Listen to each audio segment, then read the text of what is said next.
दोस्तों नमस्कार। आप सभी का रैंकर सर्कल पर वेलकम है। मित्रों, मैं हूं राजीव रंजन, बीएसएससी, बीपीएससी और बीआरएसआई सेलेक्टेड। दोस्तों, हम लोग जो है वो प्रहार सीरीज को कर रहे हैं और प्रहार सीरीज में जो है वो आप लोग जानते हैं कि इम्पोर्टेंट जो कॉन्सेप्ट वीडियो है उस पर मैं क्लास ले रहा हूं, उसके बाद इसका पीडीएफ दे रहा हूं और इस पर क्विज चल रहा है। तो इस श्रृंखला में दोस्तों मैंने भारत का परिचय, भारत के पर्वत, भारत के पठार और भारत के दर्रे और भारत के जो है हिमनद के बारे में हम पिछले लेक्चर में पढ़ चुके हैं। दोस्तों, आज का जो हमारा टॉपिक होने वाला है वो होने वाला है भारत के मैदान और भारत की घाटियां। इसके बाद जो है वो मतलब अभी ज्योग्राफी सीरीज चल रहा है। बहुत लोग ये कह रहे थे कि जो ज्योग्राफी है वो कब समाप्त होगा, हिस्ट्री कब शुरू होगा। देखिए दोस्तों, हम विषयवार ही चलेंगे और आप लोग टेंशन नहीं लीजिए। जो जो मोस्ट इम्पोर्टेंट टॉपिक है उसको अभी हम लोग फास्ट में कवर करेंगे। उसके बाद दोस्तों हिस्ट्री, साइंस, सारे सेक्शंस को जो है वो पढ़ाया जाएगा। थोड़ा सा आप लोग पेशेंस के साथ जुड़े रहिए। लेकिन आप लोग जो है टेलीग्राम से फिलहाल जुड़ जाइए। टेलीग्राम पर ही सारे पीडीएफ और क्विज वगैरह होते हैं। जिनको दोस्तों का जो आज का जो टॉपिक है वो है भारत के मैदान और भारत की घाटी। तो इसकी शुरुआत करते हैं। सबसे पहले जो है भारत की घाटी के बारे में हम लोग पढ़ने का प्रयास करते हैं कि स्टेट वाइज आप लोग यहाँ पर लिस्ट देख रहे होंगे कि भारत में किस राज्य में कौन कौन सी घाटी है। तो ये बेसिकली ऐसी चीज है जिसके बारे में आपको बस याद रखना है कि किस राज्य में कौन कौन सी घाटी है, और उससे जुड़ा हुआ अगर कुछ फैक्ट आएगा तो वो दोस्तों हम बता देंगे। ठीक है, तो ये भारत घाटी बेसिकली कहते किसको, देखिए घाटी क्या होता है। जैसे कि ये पर्वत और फिर दोस्तों ये पर्वत, यानी दो पर्वत श्रृंखला, ठीक है। या फिर मान लीजिए कि पर्वत का कोई निचला हिस्सा है, निचला हिस्सा है, ठीक है, निचला हिस्सा, ये निचला हिस्सा है। इसमें क्या होता है ना कि इसमें ये निचले हिस्सा में जो होता है वो सड़क बना हुआ होता है, आबादी बसी हुई होती है, या फिर इस भाग से कभी कभी क्या होता है कि नदी भी निकलती है। तो इसी को जो है घाटी कहा जाता है। तो भारत में जो पहाड़ी क्षेत्रों में जितनी भी आबादी रहती है दोस्तों, वो कहीं ना कहीं किसी न किसी घाटी में ही रहती है। तो उस घाटी का नाम एग्जाम में अक्सर जो है वो पूछा जाता है, इसलिए आप लोग को जो है वो पता होना चाहिए। तो देखिए स्टार्ट करते हैं। सबसे पहले जो है आपका है कि लद्दाख की घाटियां, मरखा घाटी। मरखा घाटी दोस्तों कहाँ है, तो लद्दाख में है। फिर दूसरा है जम्मू कश्मीर की घाटियां। तो जम्मू कश्मीर का एक ट्रिक होता है दोस्तों, सबसे पहले आप लोग देख लीजिए, कश्मीर घाटी है, नुब्रा घाटी है और फिर जो है सुरु घाटी है। सुरु घाटी है, तो इसको आप लोग जो है वो बना लीजिए ट्रिक, सनक। ठीक है, हम भी इसी तरह से याद किया, सनक, स न क। स्व से क्या हो गया दोस्तों, शुरू हो गया। नौ से क्या हो गया दोस्तों, नुब्रा, नुब्रा हो गया, नुब्रा हो गया। और क से क्या हो गया, तो कश्मीर घाटी हो गया, कश्मीर घाटी हो गया। तो ये चीजें हैं जो जम्मू कश्मीर में स्थित है।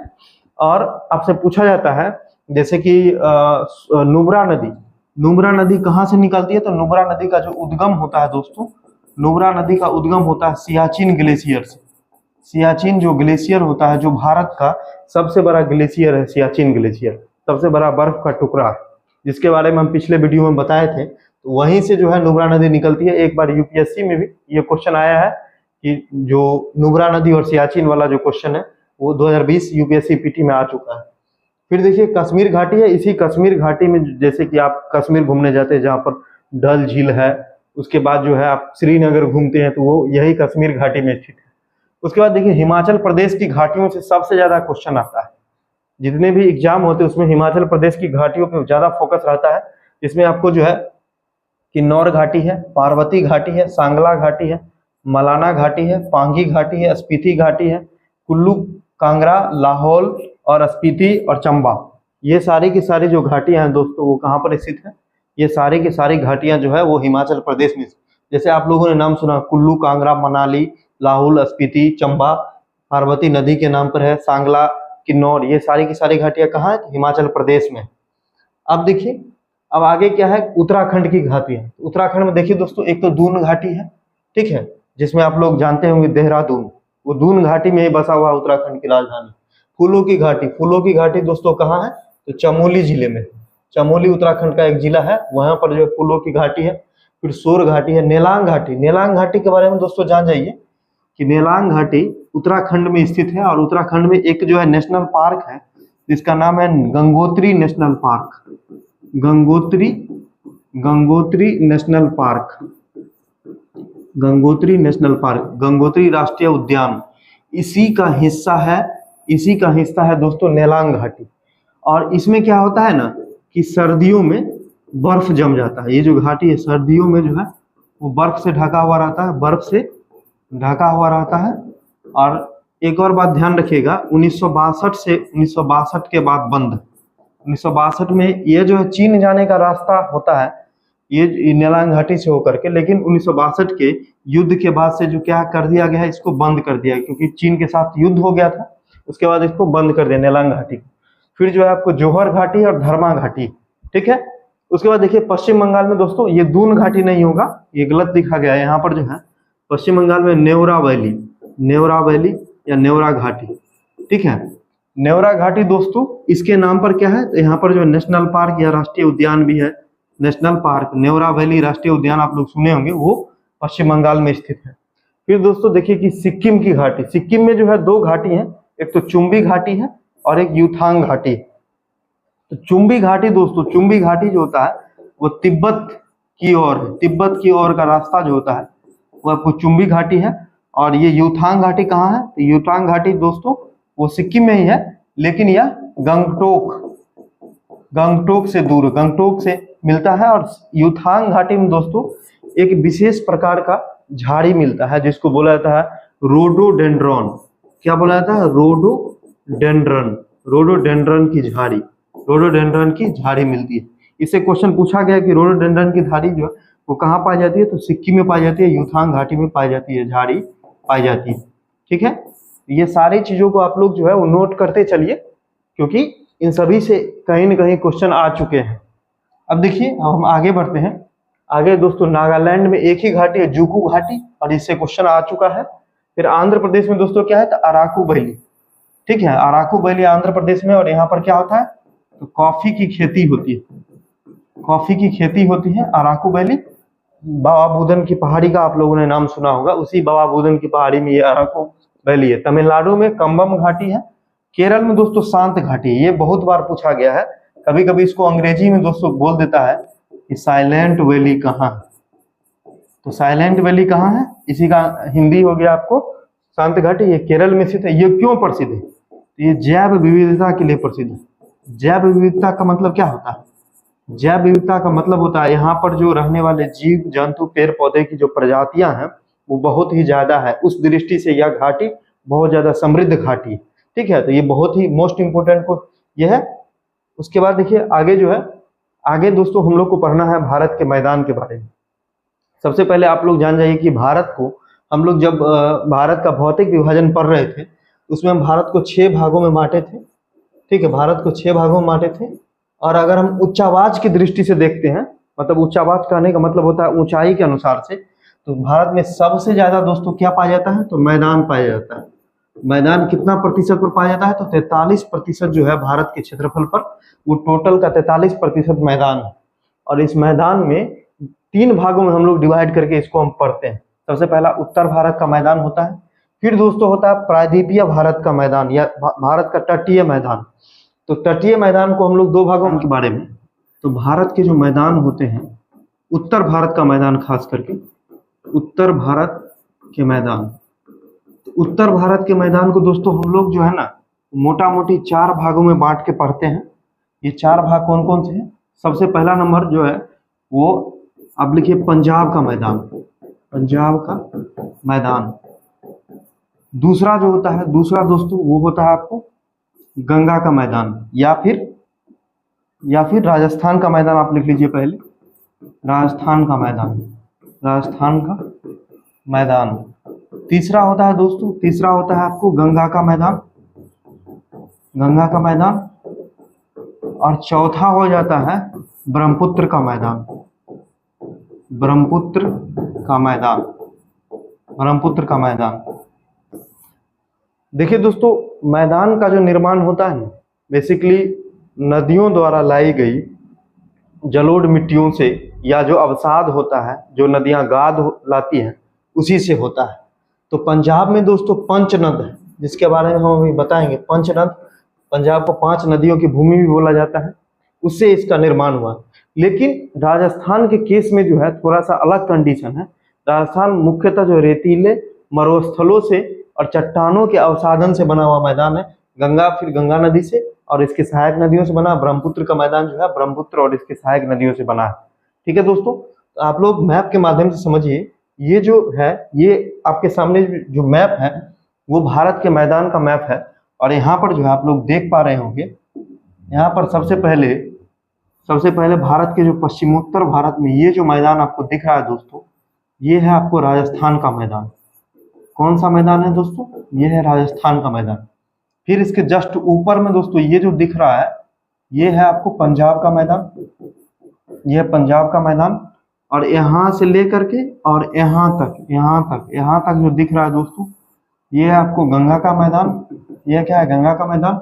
और इस साइड जो पूर्वोत्तर में दिख रहा है वो किसका मैदान है? तो वो है ब्रह्मपुत्र का मैदान। ठीक है, तो ब्रह्मपुत्र का मैदान ये है। तो आप लोग जो है इसको इस तरह से दिमाग में रखना है, फिगर को कि कहाँ पर जो है कौन कौन सा मैदान है। अब हम बारी बारी से एक एक मैदान के बारे में जो है एक एक के बारे में पढ़ना शुरू करते हैं। सबसे पहले देखिए राजस्थान का मैदान। लिखिए राजस्थान का मैदान की क्या क्या विशेषता है। तो राजस्थान के मैदान के बारे में कुछ चीजें हैं जिसको आप लोग जान जाइए कि जो राजस्थान का मैदान है दोस्तों, इसको हम लोग दो भागों में बांट के पढ़ते हैं। एक तो है मरुस्थलीय भाग यानी थार मरुस्थल, और दूसरा भाग है दोस्तों वो है आपको बांगर मिट्टी का मैदान। कुछ लोग कंफ्यूज होंगे इस दोनों में, तो आपको मैं बता दूं कि राजस्थान में जो है ना दोस्तों, वो थार मरुस्थल पाया जाता है। ठीक है, जो भारत का सबसे बड़ा मरुस्थल है और ये दुनिया में सबसे ज्यादा घना बसा मरुस्थल है। मतलब जनसंख्या घनत्व जो है सबसे ज्यादा किसका है? थार का। तो थार का दोस्तों विस्तार कहाँ कहाँ पाया जाता है? ये राजस्थान में, कुछ भाग दोस्तों वो हरियाणा में और पंजाब में भी कुछ हिस्सा है थार मरुस्थल का। थार मरुस्थल जो होता है दोस्तों, वो भारत का सबसे बड़ा जो है वो मरुस्थल है। उसके बाद दोस्तों वो दुनिया का सबसे अधिक जो है वो आबादी भी है और इसका जो है जन घनत्व मतलब जनसंख्या घनत्व भी जो है वो थार का ही है। और जनसंख्या भी दुनिया में ज्यादा कहाँ किस मरुस्थल का है? तो थार का है। थार का विस्तार सबसे ज्यादा दोस्तों वो कहाँ पाया जाता है? तो सबसे ज्यादा जो होता है वो राजस्थान में पाया जाता है। मरुस्थल दोस्तों किसको बोलते हैं? मरुस्थल बोला जाता है कि ऐसी भूमि जहां 25 सेंटीमीटर से क्या होती है? कम वर्षा होती है। ठीक है, एक तरह से बंजर भूमि होती है जो धीरे धीरे क्या होती है?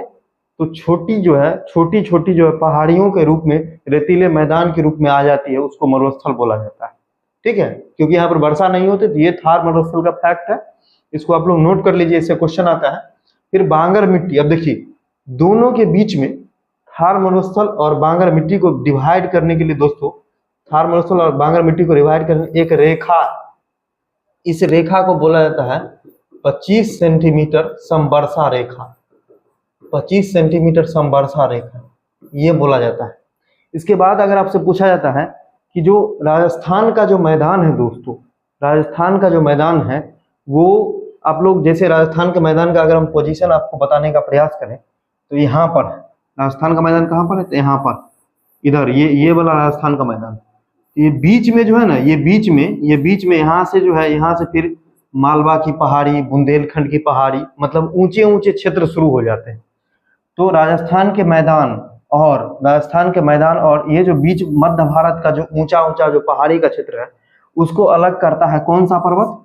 तो यहाँ पर जो है वो भारत का सबसे पश्चिमी पर्वत, आप लोग को याद होगा अरावली पर्वत है, वो अलग करता है। तो यहाँ पर आप लोग लिख सकते हैं दोस्तों, यहाँ पर आप लोग लिख सकते हैं कि राजस्थान के मैदान से जो है वो मध्य उच्च भूमि, ये थार मरुस्थल में नहीं लिखिएगा, ऊपर लिख दीजिए कि राजस्थान के मैदान से जो अरावली जो होता है ना, अरावली वो मध्य उच्च भूमि से अलग करता है। मध्य उच्च भूमि से पृथक करता है, मतलब अलग करता है। मतलब राजस्थान के मैदान और मध्य भारत में जो मालवा का पहाड़ी है, बुंदेलखंड का पहाड़ी है, ऊंचा ऊंचा जो पहाड़ी होता है ना, उसको अलग करता है कौन? तो अरावली पर्वत। अरावली के बारे में बता चुके हैं, सबसे पुरानी और सबसे पश्चिमी पर्वत है भारत की। उसके बाद बांगर मिट्टी के बारे में आइए। बांगर जो राजस्थान की जो मिट्टी होती है, इसमें जो उपजाऊ मिट्टी होती है दोस्तों, उसको बोला जाता है रोही। क्या बोला जाता है? रोही मिट्टी बोला जाता है, ठीक है। और यहाँ पर जो होता है, यहाँ पर जो होता है वो एक नहर निकाली गई है जिसका नाम है इंदिरा गांधी नहर। इंदिरा गांधी नहर, इंदिरा गांधी नहर जो क्या है? जो भारत का सबसे बड़ा नहर है। भारत की सबसे बड़ी जो है, सबसे बड़ी नहर है दोस्तों कौन? इंदिरा गांधी नहर, ठीक है। ये किस किस नदी से पानी प्राप्त करता है? तो ब्यास और प्लस में, ब्यास और प्लस में सतलज। ब्यास और सतलज से जो है वो इंदिरा गांधी नहर जो है ना, वो अपना पानी प्राप्त करता है। तो यहाँ से, जैसे आप लोग बॉर्डर इलाका का नाम सुने होंगे, बाड़मेर है, बीकानेर है, जोधपुर है, इन सब जिलों में जो सिंचाई होती है वो इसी इंदिरा गांधी नहर से होती है, ठीक है। इसमें क्या होता है? राजस्थान में मुख्यतः जो होता है दोस्तों, वो मोटा अनाज, मोटा अनाज जो है वो ज्यादा उपजाया जाता है। मोटा अनाज जैसे कि ज्वार है, बाजरा है, इस टाइप का जो फसल होता है जिसमें कम पानी की आवश्यकता होती है, वैसी फसल जो है यहाँ पर ज्यादा उपजाया जाता है। अब देखिए राजस्थान के मैदान में जो होता है, कुछ कुछ चीजें हैं जो ज्यादा पाई जाती है, ठीक है। क्या क्या ज्यादा पाई जाती है? तो यहाँ पर दोस्तों राजस्थान के मैदान में दोस्तों नमक आप लोग को मिल जाएगा, ठीक है। राजस्थान क्योंकि मरुस्थल का क्षेत्र है तो यहाँ पर नमक पाया जाता है। उसके बाद जिप्सम, जिप्सम पाया जाता है। और जिप्सम के अलावा दोस्तों यहाँ पर जो खनिज तेल, जिप्सम के अलावा क्या होता है? खनिज तेल पाई जाती है। ये चीजें आपको खनिज के रूप में जो है राजस्थान के मैदान में मिल जाएगी। और राजस्थान में दोस्तों एक नदी भी बहती है राजस्थान के मैदान में, जिसको हम बोलते हैं लूनी नदी। लूनी नदी बहती है और राजस्थान में ही दोस्तों वो सांभर झील, इसी राजस्थान के मैदान में। वैसे तो झील बहुत सारा है, लेकिन सांभर झील जो है ये भी आपको मिलता है। अब इससे रिलेटेड जो फैक्ट है उसको हम लोग देखते हैं क्या क्या है। देखिए सबसे पहला नंबर जो लूनी नदी के बारे में जान जाइए। लूनी नदी, लूनी नदी से भी क्वेश्चन आता है। लूनी का जो उद्गम होता है दोस्तों वो कहाँ से होता है? लूनी का जो होता है उद्गम, लूनी का उद्गम होता है अरावली से। अरावली पर्वत के नाग पहाड़, नाग श्रेणी से होता है। अरावली पर्वत से जो है इसका उद्गम होता है। उसके बाद अगर मैं बात करता हूँ कि लूनी नदी जो होता है ना, उसको बोला जाता है अंतःस्थलीय प्रवाह की नदी। अंतःस्थलीय प्रवाह की नदी, प्रवाह की नदी ये बोला जाता है। ऐसा क्यों है दोस्तों? ऐसा इसलिए है क्योंकि यह पहाड़ी से तो निकलती है लेकिन किसी सागर में नहीं मिलती है, बल्कि स्थल में ही विलीन हो जाती है। और उस स्थल का नाम है कच्छ का रण। कच्छ का रण, कच्छ का रण दोस्तों कहाँ है? तो ये गुजरात में एक दलदली क्षेत्र है। तो गुजरात के दलदली क्षेत्र में दोस्तों वो विलीन हो जाती है लूनी नदी। और इसी कच्छ को दोस्तों क्या कहा जाता है? तो भारत का सफेद मरुस्थल कहा जाता है। सफेद मरुस्थल दोस्तों किसको कहा जाता है? तो कच्छ को कहा जाता है। आप लोग समझ रहे हैं कितना क्वेश्चन हम एक दूसरे से लिंक करके बता रहे हैं। बहुत ही इंपॉर्टेंट जो है वो ये सभी एग्जाम के दृष्टिकोण से पूरा कॉन्सेप्ट क्लियर हम कर रहे हैं। तो लूनी नदी जो है वो उद्गम होता है अरावली पर्वत से। अंतःस्थलीय प्रवाह की नदी राजस्थान के मैदान में ये पाई जाती है। कच्छ के रण में विलीन हो जाती है, मतलब निकलती है अरावली पर्वत से लेकिन किसी समुद्र में नहीं मिलती है, क्योंकि मैदान में ही विलीन हो जाती है, स्थल में ही विलीन हो जाती है, इसलिए इसको बोला जाता है अंतःस्थलीय प्रवाह की नदी। और कच्छ को हम बोलते हैं सफेद मरुस्थल। कच्छ जो गुजरात आप लोग मैप में देखते होंगे ना, इस तरह से ये जो गुजरात वाला जो हिस्सा होता है यहाँ पर दोस्तों, ये खाली जगह, यहाँ पर ही कच्छ का जो है रण है, जो एक दलदली क्षेत्र है, ठीक है। अब देखिए, अब अगर आपसे पूछा जाता है कि आगे जो होता है, आगे एक और चीज मैंने बताया कि सांभर झील। सांभर झील तो सांभर झील से भी कुछ क्वेश्चन आता है। देखिए सांभर झील, सबसे पहले नंबर ये याद रखिएगा कि अंतःस्थलीय जो क्षारीय झील है, अंतःस्थलीय, यह एक अंतःस्थलीय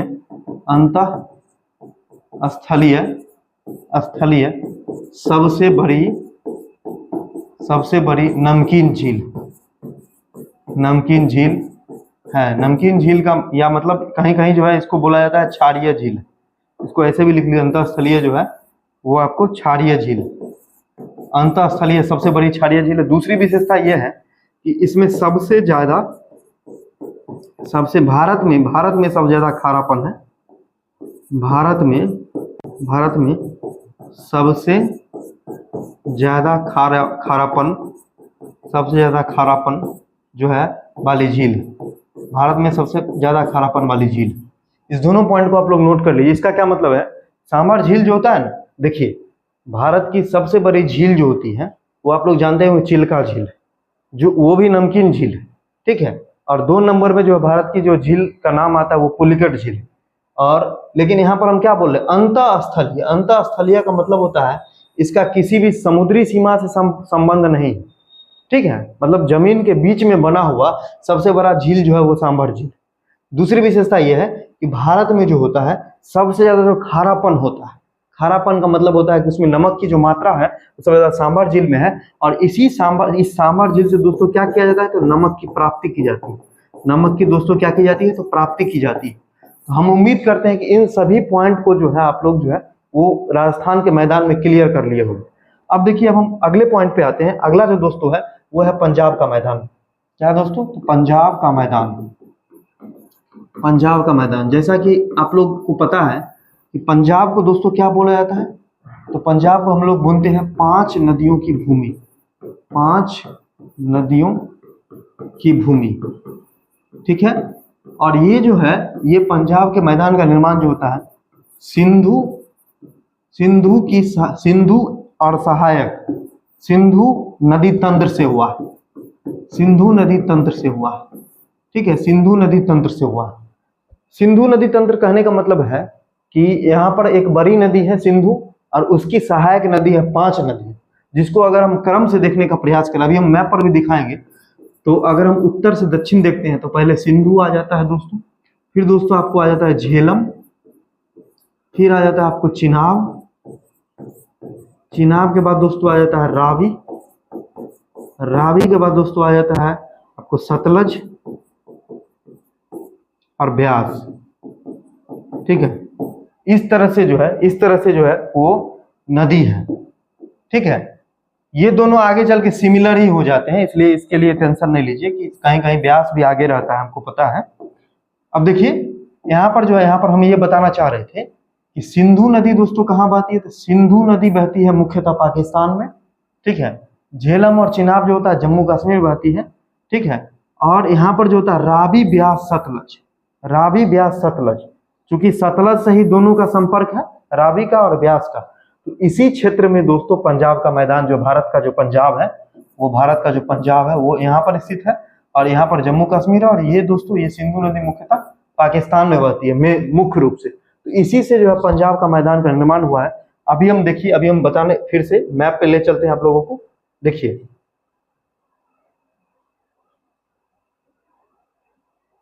ये देखिए ये मैप है, और इस मैप में आप लोग देख पा रहे होंगे कि यहाँ पर दोस्तों, यहाँ पर जो है ये सिंधु नदी, यहाँ पर देखिए ये जो है ये सिंधु नदी है, ठीक है। और ये सिंधु नदी है जो कहाँ से निकलती है, तो यहाँ से देखिए एक हिमानी है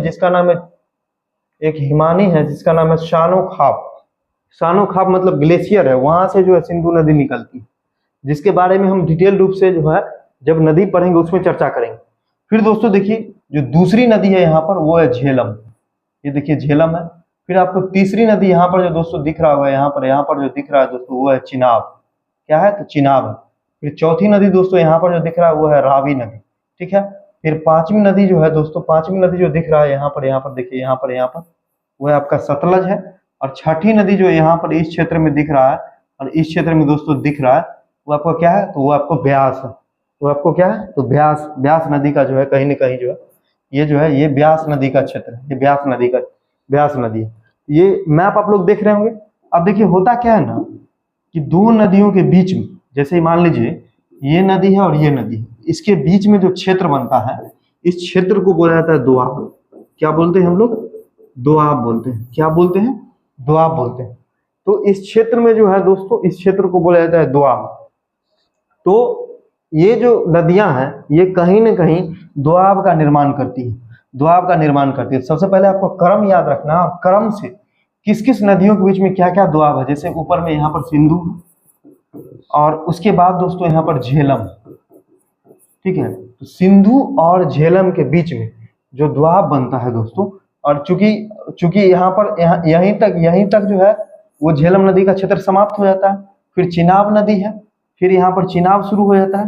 तो सिंधु झेलम या सिंधु चिनाब के बीच में जो द्वाब बनता है उस द्वाब का नाम है, सिंधु के नाम पर बनता है, जिसको हम बोलते हैं सिंधु सागर द्वाब। सिंधु सागर द्वाब, सिंधु सागर द्वाब। ठीक है दोस्तों। उसके बाद आप देखिए सिंधु सागर द्वाब किसके किसके बीच में, ये क्वेश्चन आता है। एक तो सिंधु झेलम के बीच में है सिंधु, और इसके बाद चिनाब आ जाता है तो चिनाब के बीच में है। इस सारणी में आप लोग देख रहे होंगे ये है सिंधु सागर द्वाब। सबसे पहले जो है वो आपको सिंधु है, और सिंधु के साथ साथ जो है वो क्या है, चिनाब और झेलम दोनों है। चिनाब और झेलम क्या है, तो दोनों है, चिनाब और झेलम। पहले सिंधु है, सिंधु के साथ साथ चिनाब भी है और झेलम भी, ये समझ गए होंगे। अब फिर से हम नेक्स्ट पे आते हैं। नेक्स्ट में देखिए दोस्तों वो झेलम और चिनाब। तो झेलम और चिनाब देखिए, झेलम से झ है और चिनाब से चौ। झेलम से झ है और चिनाब से दोस्तों, झेलम से झ और चिनाब से चौ ले लेंगे तो चाज द्वाब का नाम होता है। कहीं कहीं पर इसको चाज भी लिख देता है।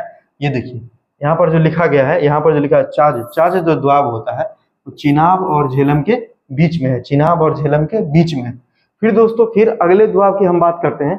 तो फिर देखिए यहाँ पर जो है फिर आपको चिनाब नदी है और फिर जो है रावी नदी है।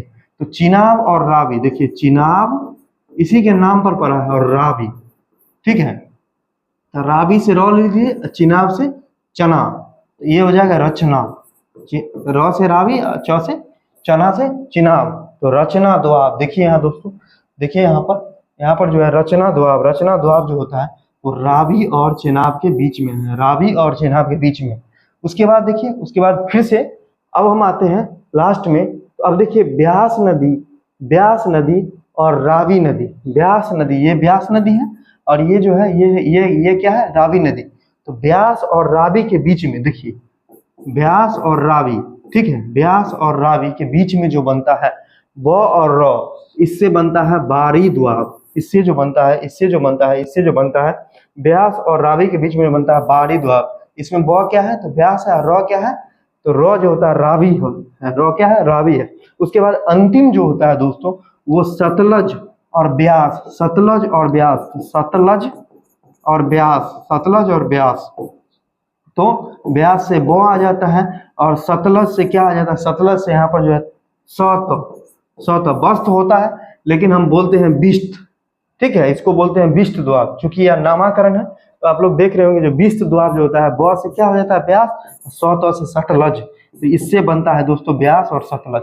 तो हमें उम्मीद है कि आप लोग समझ गए होंगे कि ये जो द्वाब होता है वो क्या क्या होता है और कैसे कैसे इसका नामाकरण पड़ा है। तो इससे बहुत बार जो है वो बिहार की जब सबसे पहले होता है महान हिमालय, फिर दोस्तों फिर आपको आता है उससे छोटा लघु हिमालय, फिर उससे छोटा दोस्तों आ जाता है शिवालिक हिमालय। ये मान लीजिए हिमालय की 3 श्रेणियां होती हैं। तो सबसे जो ऊंचा होता है, आपको क्या होता है, ये है आपको महान हिमालय, ये होता है लघु हिमालय और ये होता है आपको शिवालिक हिमालय, ठीक है। उसके बाद जब हम नीचे की ओर आते हैं, मतलब ऊपर से नीचे यानी क्रम घट रहा है, इसका हाइट जो है वो आप लोग देख रहे हैं घट रहा है, ठीक है। तो यहाँ पर जब शिवालिक का जो तराई वाला हिस्सा होता है वहां पर बहुत ज्यादा जो है ना पथरीला मैदान, यहाँ पर कंकर पत्थर ये सब पाया जाता है। क्या पाया जाता है, कंकर पत्थर पाया जाता है, ठीक है। तो कंकर पत्थर से बने हुए जो मैदान होते हैं उसको बोलते हैं भावर। क्या बोलते हैं, भावर क्षेत्र बोलते हैं। भावर क्षेत्र में जो हिमालय से जो निकलने वाली नदियां, जैसे मान लीजिए फॉर एग्जांपल के लिए यहाँ पर जो है कोई नदी निकली, यहाँ महान हिमालय से कोई नदी निकली और यहाँ से यहाँ गिरते हुए यहाँ से फिर जो है भावर में आ गई। तो भावर में आने के बाद नदियां क्या हो जाती है, विलुप्त हो जाती है। चूंकि कंकर पत्थर है तो ये नदियां दिखती नहीं है, मतलब इसमें समा जाती है। तो फिर आगे चल के क्या होता है, आगे चल के जो होता है ये नदियां एक दलदली क्षेत्र का निर्माण करती है। मतलब चूंकि कंकर पत्थर का क्षेत्र खत्म हो जाता है तो आगे की जो स्थलाकृति होती है वो क्या होती है, वो कहीं न कहीं मुलायम होती है। मतलब इससे इतना सख्त नहीं होती, इससे थोड़ा सॉफ्ट होती है। तो यहाँ पर नदियां जो होती है वो दलदल का निर्माण करती है, ठीक है। तो इस दलदल में ये जो दलदली क्षेत्र होता है दोस्तों, ये होता है आपको तराई, इसको बोलते हैं तराई। और आप लोग जानते हैं हिमालय से हजारों नदियां निकलती हैं, बहुत सारी नदियां निकलती है, असंख्य नदियां निकलती है। ये नदियां मिलके ये बहुत बड़े दलदल का निर्माण करते हैं, जिसको हम तराई क्षेत्र बोलते हैं।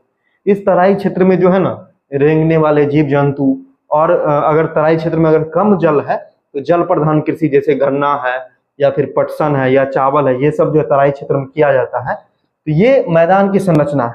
जब हम रियल में वास्तव में हम बात करते हैं तो ये सभी मैदान का नाम है, भावर भी, दलदल का, तराई भी।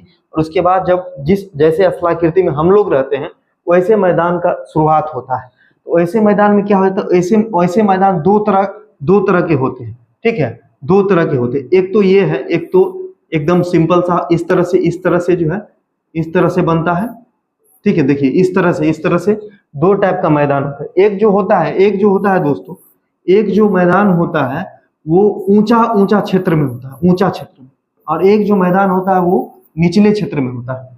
तो ऊंचा क्षेत्र में वर्षा का पानी कभी नहीं पहुंचता है, ठीक है, ऊंचा क्षेत्र में वर्षा का पानी जो है कभी नहीं पहुंचता है, और इसको बोला जाता है, मतलब वर्षा का पानी नहीं दोस्तों, बल्कि नदी का पानी जो है इस ऊंचा क्षेत्र में नहीं पहुंचता है, और इसको हम लोग बोलते हैं बांगर का मैदान।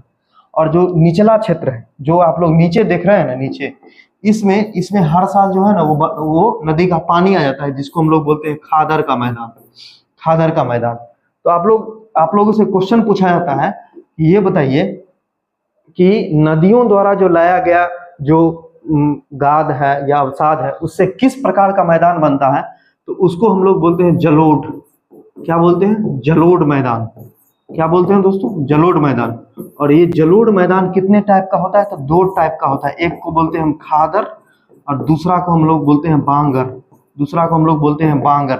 खादर जो होता है दोस्तों, वो निचला क्षेत्र होता है। क्या होता है? निचला क्षेत्र होता है। और इसमें हर साल जो होता है ना, बाढ़ आ जाता है। अब बाढ़ आएगा तो क्या हो जाएगा, तो नदियां अपने साथ बहुत सारी ऐसी अपशिष्ट या ऐसी चीजें लाती हैं। क्योंकि क्या होता है ना कि मिट्टी का ऊपरी जो परत होता है बहुत ज्यादा उपजाऊ होता है, ठीक है। तो ऊपरी परत ला के और यहाँ पर जमा कर देगा, उसमें क्या है, बहुत ज्यादा फसल होता है।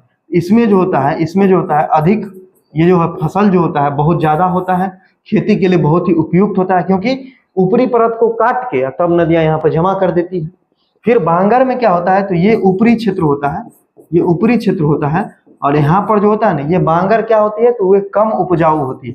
ये क्या होती है, वो कम उपजाऊ होती है। और ये क्या होती है, इसमें जो होता है, इसमें भी खेती होता है, ऐसा नहीं खेती नहीं होता है, लेकिन जितना खादर में होता है, खादर का मतलब समझ जाइए कि खाद के साथ, मतलब खाद इसमें मिला हुआ है ऑलरेडी मिट्टी के ऊपरी परत से, ठीक है। बांगर में ऐसा नहीं है, तो इसमें कम उपजाऊ जैसे मोटा अनाज वगैरह का फसल होता है, और इसमें जो होता है ये उर्वर होती है, इसमें किसी भी प्रकार की फसल हो सकती है। तो ये सभी चीजें आप लोग को याद रखना होगा कि इस तरह से जो भारत में मैदान का जो है संरचना है। अब देखिए दोस्तों, अब जो हम लोग पढ़ने वाले हैं भारत के तटीय मैदान के बारे में। तो देखिए, भारत के तटीय मैदान की हम लोग जो है वो शुरुआत करते हैं। ये जो है दोस्तों, ये क्या है, ये हमारा प्रायद्वीपीय भारत है। और इस प्रायद्वीपीय भारत में, ये जो प्रायद्वीपीय भारत है, इसमें हम लोग जो है वो मैदान का विभाजन पढ़ेंगे। तो मैदान का विभाजन कैसे कैसे किया जाता है, तो सबसे पहले इधर जो है, इधर पश्चिम है, और इधर दोस्तों क्या है, इधर पूरब है, इधर पूर्वी तट है। तो पश्चिमी तट के मैदान और पूर्वी तट के मैदान, ये क्या है दोस्तों, तो ये पश्चिम है। तो पश्चिमी तट के मैदान यानी पश्चिमी घाट के मैदान ये बोला जाता है। और ये क्या है दोस्तों, तो ये पूर्वी तट, इधर जो है पूर्वी तट के मैदान। अब देखिए, इसका जो विभाजन दोस्तों किया जाता है वो किस तरह से किया जाता है, तो सबसे पहले जो होता है गुजरात का तट है, गुजरात से लेकर के और दमन तक का तट होता है। फिर दमन से लेकर के गोवा तक का मैदान है। फिर गोवा से लेकर के और मंगलुरु एक जगह है, वहां तक के मैदान का विभाजन है। और फिर लास्ट में दोस्तों वो यहाँ पर क्या है, तो ये कन्याकुमारी है, कन्याकुमारी। इस तरह से जो है पश्चिमी तट के जो मैदान है, पश्चिमी तटीय मैदान को हम लोग जो है 4 भागों में बांट के पढ़ते हैं। और ये चारों भाग का नाम आप लोग नोट कर लीजिए। सबसे पहले देखिए, यहाँ पर क्या है, यहाँ पर जो होता है ना, यहाँ पर एक दलदली क्षेत्र है, जिसको हम लोग बोलते हैं कच्छ का रण। क्या बोलते हैं, तो कच्छ का रण बोलते हैं। इसी कच्छ के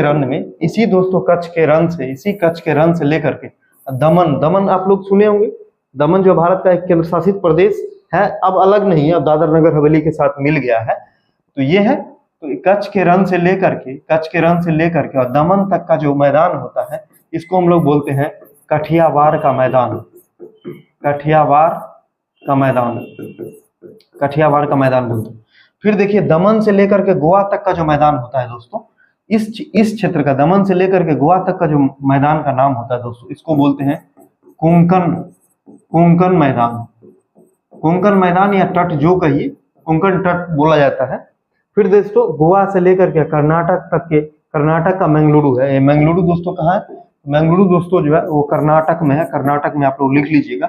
इसके मैदान को दोस्तों बोला जाता है केनरा तट, केनरा या कन्नड़ तट, केनरा या कन्नड़ तट का जो मैदान होता है ये बोला जाता है। फिर देखिए मंगलुरु से लेकर कन्याकुमारी तक का जो मैदान होता है उसको बोला जाता है मालाबार, मालाबार का मैदान। और ये दोस्तों मालाबार का मैदान है वो मुख्यतः केरल में पाया जाता है। कभी कभी ये भी क्वेश्चन आता है कि मालाबार जो होता है तट कहाँ है, तो केरल में। आप लोग समझ गए होंगे, एकदम सिंपल है। देखिए 4 भागों में बांटे। सबसे पहले कच्छ के रण से दमन तक कठियावाड़ का मैदान, फिर दमन से लेकर के गोवा तक जो होता है कोंकण का मैदान, गोवा से कर्नाटक के मंगलुरु तक केनरा का मैदान, और मंगलुरु से लेकर कन्याकुमारी तक मालाबार तट का मैदान। और ये जो आप लोग देख रहे हैं कच्छ ये जो कठियावाड़ का मैदान होता है, ये चौड़ा जो होता है, ये चौड़ा यानी सबसे जो है चौड़ा जो है वो कठियावाड़ का मैदान है। उसके बाद जो है वो मालाबार के पास भी जो है ये चौड़ा हो जाता है। अब दोस्तों अब हम बात करते हैं कि जो पश्चिमी तटीय मैदान जो है ना दोस्तों, उसमें क्या है कि इसमें निरंतरता है। ये जो है बहुत ज्यादा कटा फटा नहीं, मतलब एक तरह से ये पश्चिमी घाट पर्वत से पर्वत के जो है वो पर्वत के परिदृश्य में बना हुआ मैदान है, ठीक है। फिर भी यहाँ पर क्या है कि जो कटाव का जो क्षेत्र है, ऐसा नहीं है कि एकदम बीच में बिल्कुल कटाव नहीं है, फिर भी यहाँ पर थोड़ा थोड़ा कटाव है, जिसमें क्या है बंदरगाह डेवलप होने की संभावना ज्यादा है या डेवलप्ड भी है। तो पश्चिमी तट पर भी बहुत सारे बंदरगाह का निर्माण हो चुका है, जैसा आप लोगों ने गोवा में, महाराष्ट्र में, कर्नाटक में, केरला में, ये सभी बंदरगाह का नाम आप लोगों ने पढ़ा होगा। पत्तन, जिसको पत्तन बोलते हैं, ये सारे के सारे पत्तन और बंदरगाह का निर्माण पश्चिमी घाट में हुआ है, ठीक है। अब देखिए पूर्वी घाट में जो विभाजन है दोस्तों वो मुख्यतः नदियों के आधार पर हुआ। तो नदी जो होता है सबसे पहले जो होता है, यहाँ पर देखिए ये स्वर्ण रेखा नदी, स्वर्ण रेखा से लेकर के, और फिर जो होता है महानदी, यहाँ तक विभाजन हुआ। फिर महानदी से लेकर के दोस्तों वो कृष्णा नदी तक, और कृष्णा से दोस्तों नीचे जो होता है, नीचे जो है फिर कन्याकुमारी तक। कन्याकुमारी, ये कन्याकुमारी है, ठीक है, जहाँ पर जो होता है 3 तट मिलते हैं कन्याकुमारी में। तो यहाँ पर जो है मैदान का विभाजन हुआ। देखिए स्वर्ण रेखा से लेकर महानदी तक का जो तट होता है दोस्तों उसको बोलते हैं उत्कल तट। उत्कल तट दोस्तों कहाँ है, तो उड़ीसा में है। उसी के नाम पर जो है ना वो उड़ीसा के नाम पर एक उत्कल तट पड़ा है। फिर महानदी से लेकर दोस्तों और कृष्णा नदी तक का जो क्षेत्र होता है, महानदी से लेकर कृष्णा नदी का जो क्षेत्र उसको बोलते हैं उत्तरी सरकार तट। ये किस किस राज्यों में है, तो ये 2 राज्यों में है। एक तो हो गया उड़ीसा, और एक जो है दोस्तों वो है आंध्र प्रदेश। एक क्या है, आंध्र प्रदेश में जो है यहाँ पर है।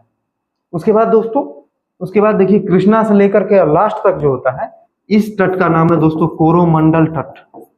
कोरोमंडल तट जो होता है मुख्यतः दोस्तों वो तमिलनाडु में भी पाया जाता है। मुख्यतः कहाँ पाया जाता है, तो तमिलनाडु, क्योंकि नीचे यहाँ पर तमिलनाडु है तो मुख्यतः यहाँ तमिलनाडु में पाया जाता है। लेकिन ऐसा नहीं है कि आंध्र प्रदेश में बिल्कुल नहीं है, आंध्र प्रदेश में भी इसका विस्तार है। आप लोग ये तटीय मैदान के बारे में समझ गए होंगे। अब देखिए होता क्या है ना कि इन मैदानों के बीच में ऐसा नहीं है कि बिल्कुल सीधा, ये मैदान जो है बीच में कहीं ना कहीं ओवर खावर, मतलब धसे हुए। जैसे आप लोग इस फिगर में देखिएगा तो यहाँ पर जो है, यहाँ पर देखिए थोड़ा सा जो यहाँ पर क्षेत्र एरिया बन रहा है, ये थोड़ा सा एरिया बन रहा है। ये जो खाली सा एरिया है दोस्तों, इसमें समुद्र का पानी घुस जाता है, ठीक है, समुद्र का पानी घुस जाता है। इसको बोला जाता है लैगून। क्या बोला जाता है दोस्तों, लैगून। तो ये बताइए समुद्र का पानी कैसा होता है, तो खारा होता है। तो ये खारा लैगून का निर्माण करता है, जो पूर्वी घाट पर भी है, पश्चिमी घाट पर भी है। इसी लैगून पर आप लोग जो है पूर्वी घाट में नाम सुने होंगे, पूर्वी घाट में चिल्का का नाम सुने होंगे। चिल्का लैगून जो है पूर्वी घाट में बहुत फेमस है। और ये कहाँ है दोस्तों, तो ये उड़ीसा में है, जिसको हम लोग बोलते हैं चिल्का झील। चिल्का झील बोलते हैं। और ये भारत की जो है सबसे बड़ी है, भारत की सबसे बड़ी जो झील है दोस्तों, सबसे बड़ी जो है दोस्तों वो कौन है, तो चिल्का झील है। इसको आप लोग जो है लिख लीजिए कहीं पे कि पूर्वी घाट में दोस्तों, पूर्वी घाट में क्या पाई जाती है, पूर्वी घाट में जो है वो चिल्का लैगून पाई जाती है। यहाँ पर जो होता है, यह उड़ीसा तट के पास जो होता है, यहाँ पर क्या पाया जाता है, तो यहाँ पर पाया जाता है चिल्का लैगून। यहाँ पर क्या पाया जाता है, चिल्का लैगून पाया जाता है, जो सबसे बड़ी है भारत में, जो है वो सबसे बड़ी है। उसके बाद एक और लैगून फेमस है, और वो दोस्तों वो कहाँ पाया जाता है, तो वो पाया जाता है यहाँ पर आंध्र प्रदेश और तमिलनाडु के बीच में, आंध्र प्रदेश और तमिलनाडु के बीच में दोस्तों पाया जाता है। मतलब यहाँ पर एक और लैगून पाया जाता है। इस लैगून का दोस्तों क्या नाम है, इस लैगून का नाम है पुलिकट। इसका नाम आप लोग नोट कर लीजिए, इसका नाम है पुलिकट। इसका नाम क्या है, पुलिकट झील, पुलिकट झील। इसी पुलिकट झील से जो है वो श्रीहरिकोटा द्वीप का निर्माण हुआ। इसी पुलिकट झील के परिदृश्य में जो है वो श्रीहरिकोटा द्वीप का निर्माण हुआ, जहां पर सतीश धवन अंतरिक्ष अनुसंधान केंद्र स्थित है। वही श्रीहरिकोटा द्वीप जो है ना, पुलिकट झील और समुद्र को पूरी तरह से जो है वो पृथक करता है। ठीक है, तो ये चीजें हैं। यहाँ पर चिल्का हो गया पूर्वी तट पे, और पुलिकट हो गया, सबसे बड़ी झील होगी चिल्का जो उड़ीसा में है, और उसके बाद जो होता है वो पुलिकट। उसके बाद जो है इधर भी, यानी पश्चिमी घाट में भी, पश्चिमी जो तटीय मैदान है, यहाँ पर भी दोस्तों लैगून का निर्माण होता है। तो केरल का लैगून जितना आप लोग नाम सुनते होंगे, केरल का कौन कौन सा लैगून, केरल का आप लोग नाम सुने, अष्टमुदी लैगून है। उसके बाद बेम्बनाद झील या लैगून का मतलब होता है जब समुद्री जल अंतः स्थल में घुस जाता है तो वो लैगून होता है। तो केरल में अष्टमुदी लैगून है, फिर जो है वो बेम्बनाद लैगून है। और केरल में दोस्तों झील का जो नाम जो है ना, एक और स्पेशल नाम है जिसको हम लोग बोलते हैं कयाल। क्या बोलते हैं, कयाल नाम से बुलाते हैं। तो कभी कभी आपको झील के जगह पर कयाल दे देगा कि अष्टमुदी कयाल, बेम्बनाद कयाल कहाँ है।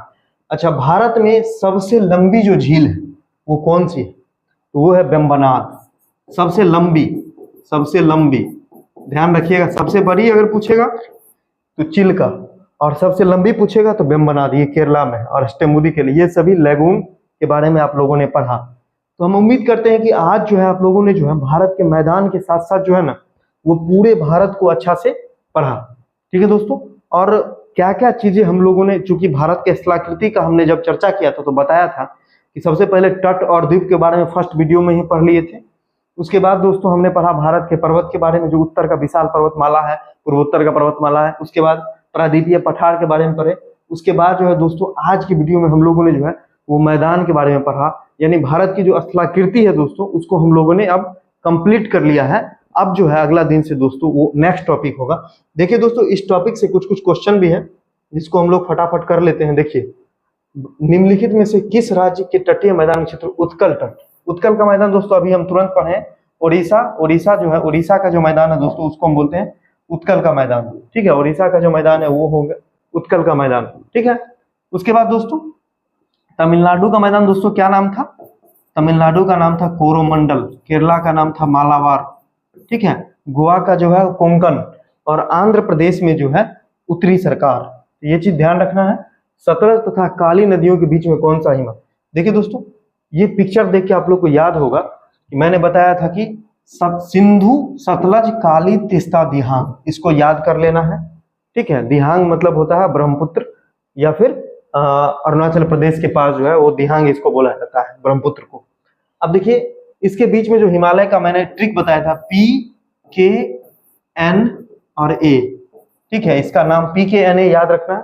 P for Punjab, K for जो है कुमाऊं, N फॉर नेपाल और A फॉर असम, इसको याद रखना है। सिंधु, सतलज, काली, तीस्ता, दिहांग और बीच में PKNA। तो यहाँ पर उसी ट्रिक से आप लोग देखिए, सिंधु, सतलज, काली, तो P के बाद K होता है, तो K का मतलब कुमाऊं हिमालय इसका राइट आंसर होगा। अब अगला क्वेश्चन देखिए, अगला क्वेश्चन है दोस्तों वो क्या है कि दिहांग भारत की, अभी तुरंत बताया दिहांग दर्रा, दिहांग ब्रह्मपुत्र नदी अरुणाचल में प्रवेश करती है तो दिहांग बोला जाता है, तो ये हो जाएगा अरुणाचल प्रदेश। अगला क्वेश्चन दोस्तों, ये मैप है दर्रा के बारे में जो आप लोग पढ़ चुके होंगे, सारे दर्रा के बारे में हम लोगों ने डिस्कशन पहले कर लिया है। ठीक है, अब देखिए अगला क्वेश्चन है कि नेलांग घाटी किस राज्य में स्थित है।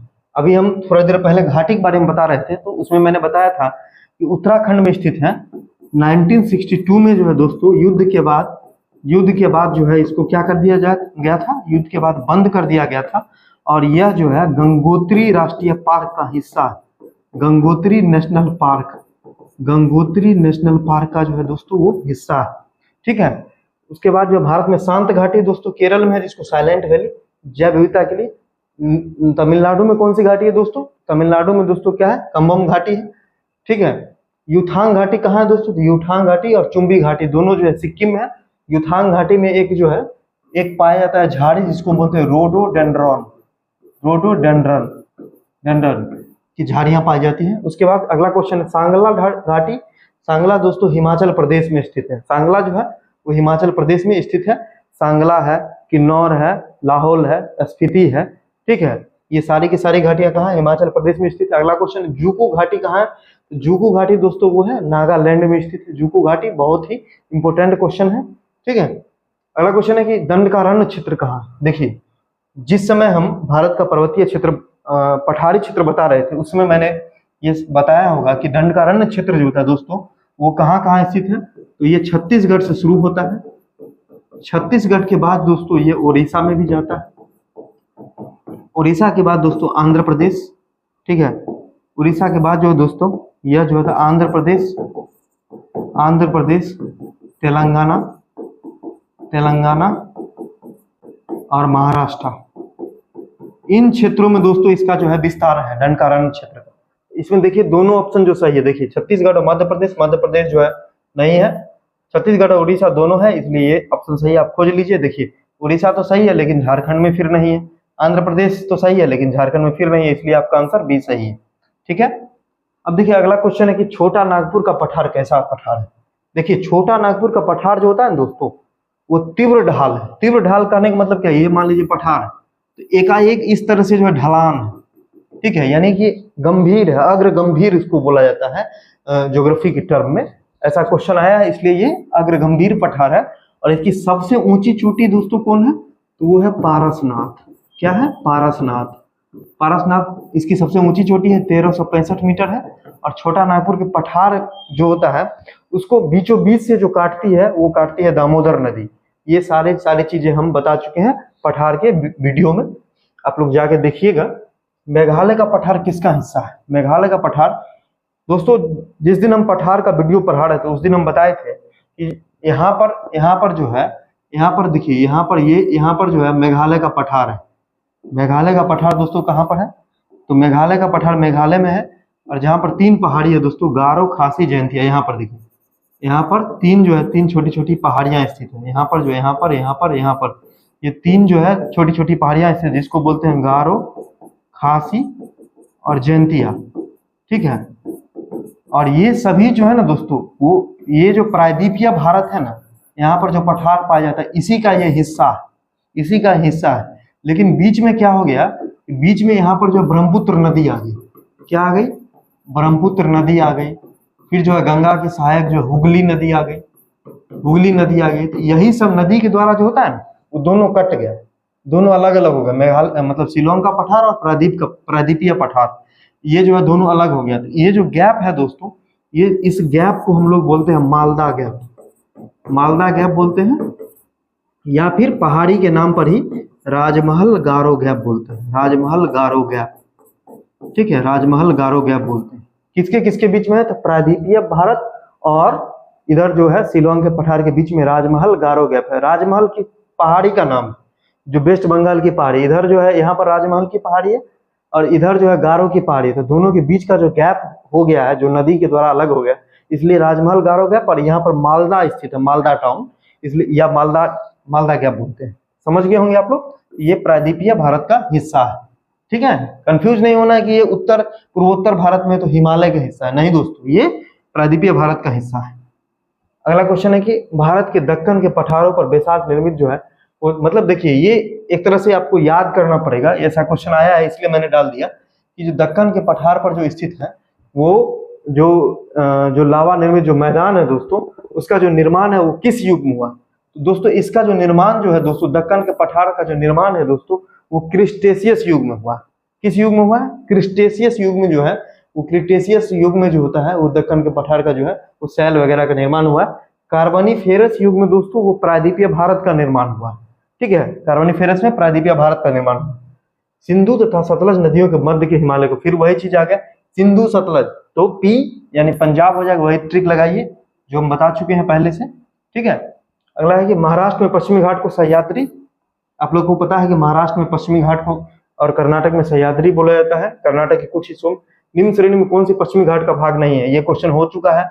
अनैमोदी है, पालनी है, कार्डमम है, कामेत नहीं है। कामेत जो है वो कहाँ पर है? उत्तराखंड में है। अगला क्वेश्चन देखिए, अगला क्वेश्चन दोस्तों, भारत की सबसे पुरानी पर्वत श्रृंखला कौन है? तो अरावली भारत की सबसे पुरानी पर्वत श्रृंखला है, आपको पता है। अगला क्वेश्चन है कि गारो खासी जयंतिया किस राज्य में? तो मेघालय में, अभी तुरंत हम बताए हैं। अगला क्वेश्चन दोस्तों, वह कौन सा दर्रा है जो नीलगिरी के दक्षिण में स्थित? नीलगिरी के दक्षिण में मतलब नीलगिरी के आसपास दोस्तों हम बताए थे कि नीलगिरी है तमिलनाडु में, और तमिलनाडु में दोस्तों कौन सा दर्रा है? तो पालघाट, मतलब पालघाट दर्रा जो है तमिलनाडु में है, और सेनकोट दर्रा, ये दो दर्रा तमिलनाडु में।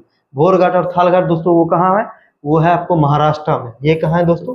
ये है महाराष्ट्र में, इसलिए आपको आंसर हो जाएगा ए। अगला क्वेश्चन है कि हिमालय के सबसे दक्षिणी भाग को दोस्तों क्या बोलते हैं? ये भी क्वेश्चन हो चुका है। अभी थोड़ा देर पहले हम बताए थे, सबसे पहले महान हिमालय, फिर होता है लघु हिमालय, फिर होता है शिवालिक। तो सबसे दक्षिण में दोस्तों जो है, उत्तर से दक्षिण की ओर जब हम जाते हैं तो ये हो जाएगा आपको शिवालिक, यानी ऑप्शन ए सही है। अगला क्वेश्चन देखिए, अगला क्वेश्चन होता है निम्नलिखित में से कौन सा अरब सागर में स्थित है?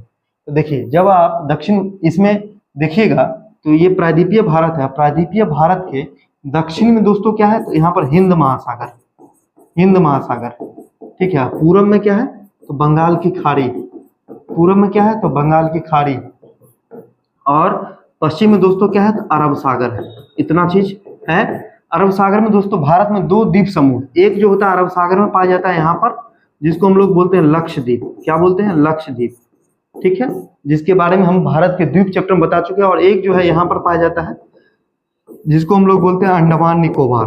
क्या बोलते हैं? अंडमान निकोबार। द्वीपों का समूह है दोस्तों दोनों।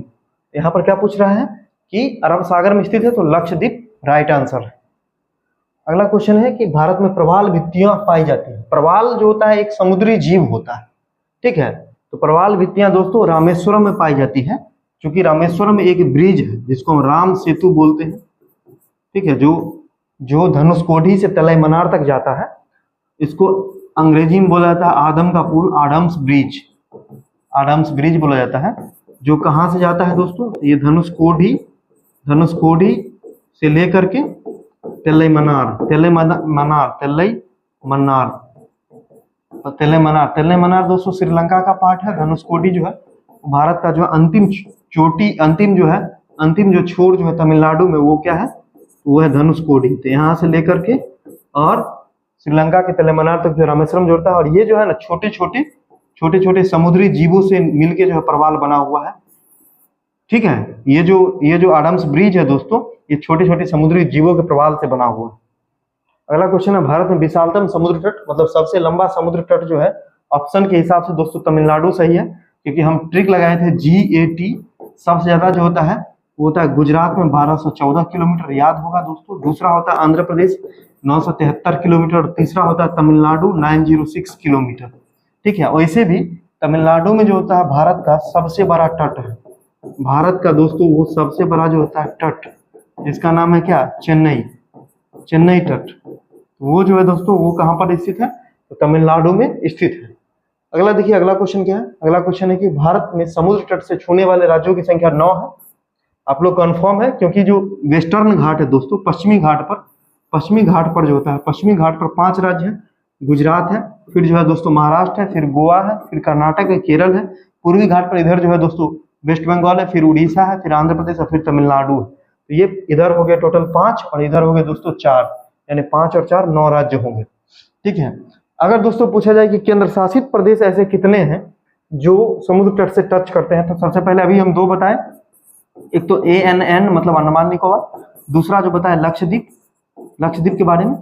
ठीक है, तीसरा दोस्तों जो होता है दोस्तों पुदुचेरी, और चौथा जो होता है दोस्तों वो दादर नगर हवेली एंड दमन दीव, इसको हम इंग्लिश में लिख दिए हैं। ठीक है, तो ये 4 जो होता है वो यूटी है, केंद्र शासित प्रदेश है जो समुद्र से टच करता है, 4 नहीं करता है। कौन कौन नहीं करता है? जम्मू कश्मीर, लद्दाख, दिल्ली और चंडीगढ़, वो समुद्र से। अब दोस्तों देखिए कि भारत में 2 ज्वालामुखीय द्वीप जो है वो कौन कौन सा है। ज्वालामुखीय द्वीप के बारे में पूछ रहा है, तो आपको पता होना चाहिए भारत में 2 ही ज्वालामुखी द्वीप है, एक है नारकोंडम और एक है बैरन। बैरन दोस्तों वो सक्रिय है, और नारकोंडम दोस्तों वो सुषुप्त है। नारकोंडम क्या है? तो सुषुप्त है। इसको आप लोग याद ही रख लीजिए। और दोनों दोस्तों कहाँ है? तो दोनों दोस्तों बंगाल की खाड़ी में, बंगाल की खाड़ी में जो है वो स्थित है। ठीक है, इसको आप लोग याद रख लीजिए। अगला जो है क्वेश्चन है कि हिमालयी क्षेत्र में, जो लास्ट क्वेश्चन है, शायद सीरियल नंबर जो है वो गड़बड़ा गया है, ये 24 नंबर क्वेश्चन है और ये जो है 25 नंबर क्वेश्चन। ये 24 होगा और ये जो है 25 होगा। ठीक है दोस्तों, तो लास्ट जो क्वेश्चन नंबर है आपका वो है कि भारतीय हिमालय क्षेत्र की सबसे ऊंची चोटी। अब ये क्या पूछ रहा है? भारतीय हिमालय क्षेत्र की, तो हिमालय की सबसे ऊंची चोटी दोस्तों पूछता तो वो होता है एवरेस्ट। ये हिमालय की है, हिमालय की है, हिमालय की सबसे ऊंची है और विश्व की भी है। हिमालय की सबसे ऊंची है और विश्व की भी सबसे ऊंची है, लेकिन है कहाँ दोस्तों? तो ये है नेपाल में। लेकिन भारत में जो है हिमालय की सबसे ऊंची चोटी जो है दोस्तों, भारत में सबसे जो है ऊंची चोटी वो है कंचनजंगा। ठीक है, कंचनजंगा जो है भारत में हिमालय की सबसे ऊंची चोटी है और ये विश्व की 3rd ऊंची चोटी है। 3rd ऊंची चोटी है विश्व की, विश्व में है। और भारत में जो है, भारत में दोस्तों क्या है? भारत में फर्स्ट हिमालयी, भारत में फर्स्ट हिमालयी चोटी, हिमालयी चोटी। अगर आपसे पूछा जाए कि भारत की सबसे ऊंची चोटी कौन है, तो भारत की सबसे ऊंची चोटी है गॉडविन अस्टीन है। इसकी हाइट है 8611 मीटर, लेकिन यह हिमालय का हिस्सा नहीं है, बल्कि यह ट्रांस हिमालय का हिस्सा है। ट्रांस हिमालय मतलब हिमालय के पार का हिस्सा। ठीक है, जबकि हिमालय में जो सबसे ऊंची चोटी है कंचनजंगा। तो एक बात बताइए कि अगर क्वेश्चन आ जाए कि विश्व की ऊंची चोटियों के बारे में बताइए, तो सबसे पहले आप लिखिएगा एवरेस्ट। क्या लिखिएगा? एवरेस्ट। एवरेस्ट जो 8848 मीटर है। दूसरा अगर दोस्तों पूछा जाता है तो वो होता है केटू। केटू की हाइट दोस्तों कितनी है? 8611 मीटर है। और तीसरा अगर पूछा जाता है तो वो होता है कंचनजंगा। कंचनजंगा जिसकी हाइट दोस्तों 8598 मीटर। तो इसी से आपको जो है बार बार क्वेश्चन आएगा। किस टाइप का क्वेश्चन आएगा? विश्व की सबसे ऊंची पूछेगा एवरेस्ट, भारत की सबसे ऊंची तो केटू, भारत में हिमालय की सबसे छोटी ऊंची पूछेगा, जैसे ये क्वेश्चन था तो कंचनजंगा। अगर ये क्वेश्चन पूछ दिया जाए कि भारत में जो कंचनजंगा है दोस्तों वो कहाँ है, तो सिक्किम में है। ये कहाँ है? सिक्किम में है। ठीक है, लेकिन ये हिमालय का हिस्सा है और ये केटू जो है दोस्तों वो ट्रांस हिमालय का हिस्सा है। इस बात को आप लोग को ध्यान रखना है। और भारत की दूसरी जो ऊंची चोटी है दोस्तों केटू के बाद वो कंचनजंगा, और विश्व की तीसरी ये चोटी है। तो इस तीनों को क्रम से हाइट के साथ याद रखना है। कहीं कहीं कंचनजंगा का हाइट 85-86 भी देता है। ठीक है दोस्तों, अब देखिए तो आज का वीडियो आप लोग देख चुके हैं। हमें उम्मीद है कि आज जो आप लोग बहुत सारी चीजें नया सीखे होंगे।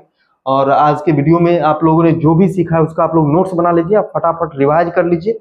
ये पीडीएफ दोस्तों जो मैंने पढ़ाया है वो सारा लिखा हुआ सहित जो है आपको हम टेलीग्राम पर दे देंगे। जो लोग टेलीग्राम पर नहीं जुड़े हैं वो जुड़ जाइए, लिंक जो है डिस्क्रिप्शन में है।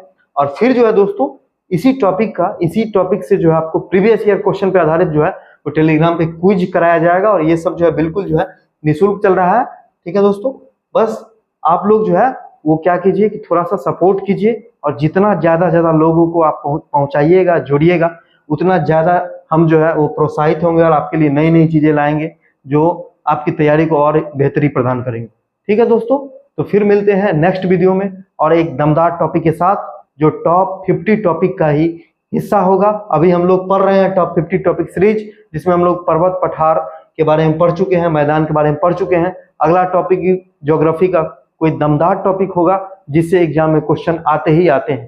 तो दोस्तों आज के लिए आप सभी का बहुत बहुत धन्यवाद। फिर मिलते हैं नेक्स्ट डे।